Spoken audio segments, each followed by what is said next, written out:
Bismillahir Rahmanir Rahim. This is teacher Iman solving objective questions, and I'm going to give you 40 questions on asymptotes with solutions done by teacher Iman Al Khalidi.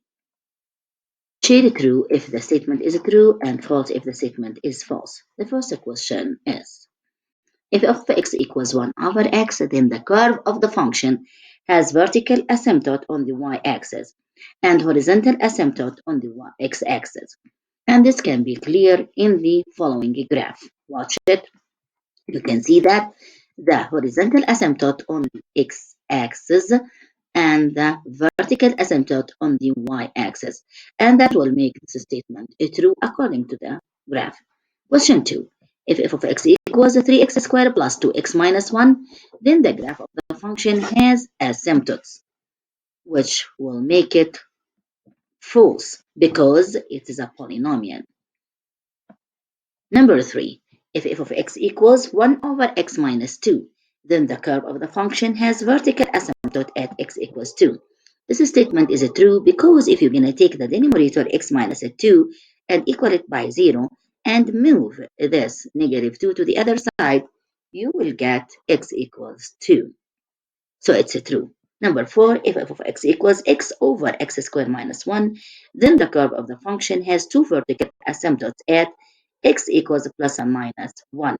It's true because if you're going to take the denominator, which is x squared minus 1, and equal it by 0, and then factorize it by using difference between two squares, x minus 1 and x plus 1 equal to 0, then either x equals 1 or x equals minus 1 will give you the two vertical asymptotes. Number 5, if the limit when x approaches to plus and minus infinity of the function f of x equals L and L is real, then y equals L is a horizontal asymptote. This is true from the definition. Number 5, if limit x approaches to c of the function f of x equals to plus and minus infinity, then x equals to c is a vertical asymptote. It's true from the definition. Let's go to question number 7.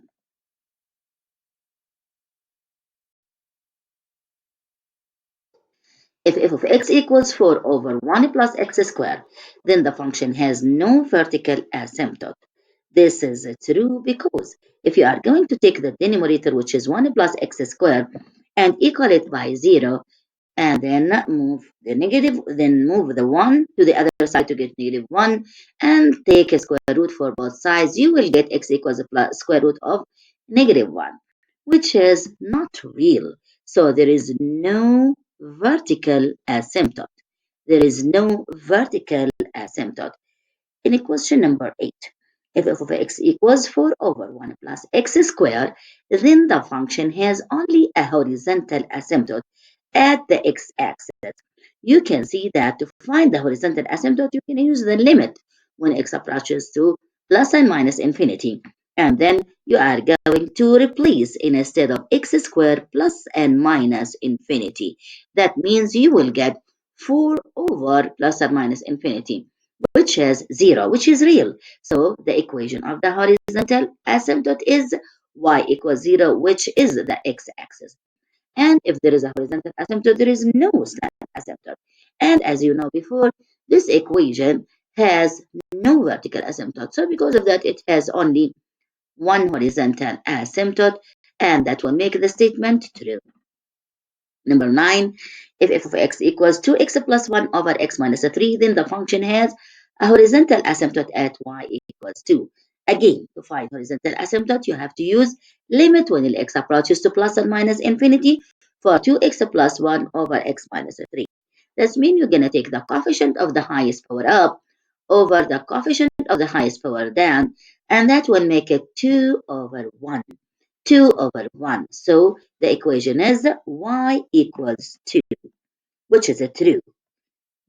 In 10, if f of x equals x plus 1 over x minus 2, then the function has a slant asymptote at y equals x.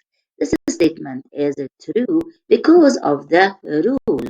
If f of x equals ax plus b, plus c over dx plus e, then the equation of the slant asymptote is going to be y equals ax plus b when that term gonna go to 0 when the limit of x approaches to plus and minus infinity for the function is 0.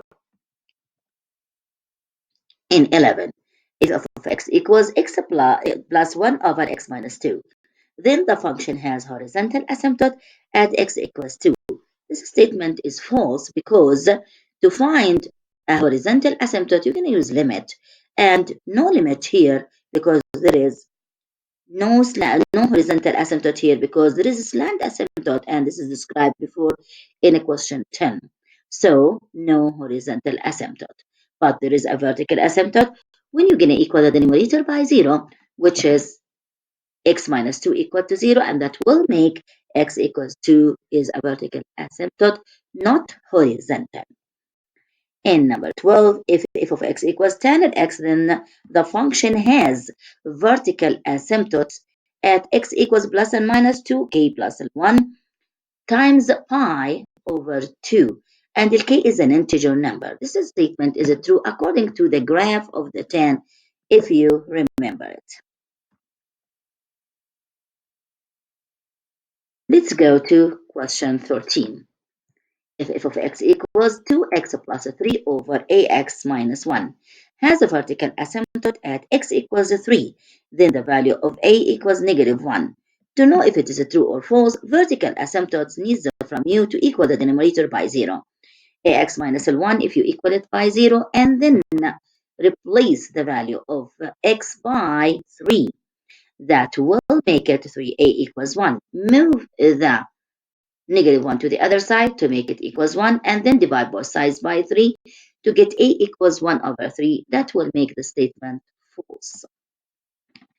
Question 14, if x equals 3 is the vertical asymptote of the function f of x equals x over 2x minus k, then k equals to 6.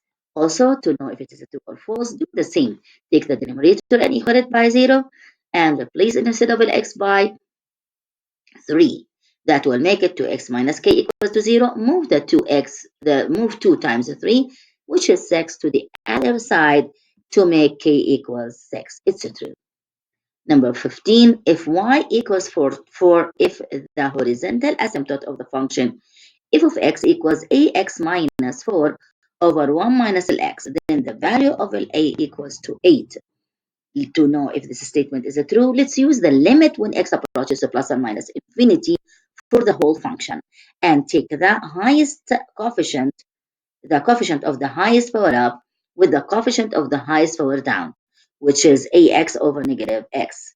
By canceling x's, you will get negative a equals to 4. Move the negative to the other side. That will make a equals negative 4, which is not 8. That will make the statement false.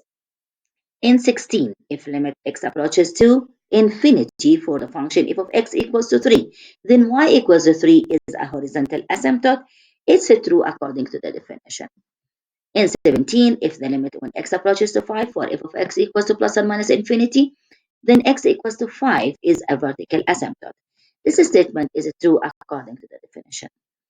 18, if f of x equals ln of x, then the function has a vertical asymptote at x equals 0. According to the graph of the ln of x, this statement is true. In 19, if f of x equals ex, then the function has a horizontal asymptote at x-axis. This statement is true according to the graph of the exponential function. In 20, a slant asymptote occurs when the polynomial in the numerator is higher degree than the polynomial in the denominator. This statement is true. 21. Horizontal asymptotes are horizontal lines that the graph of the function approaches as x tends to plus infinity or negative infinity. This statement is true according to the definition of horizontal asymptote.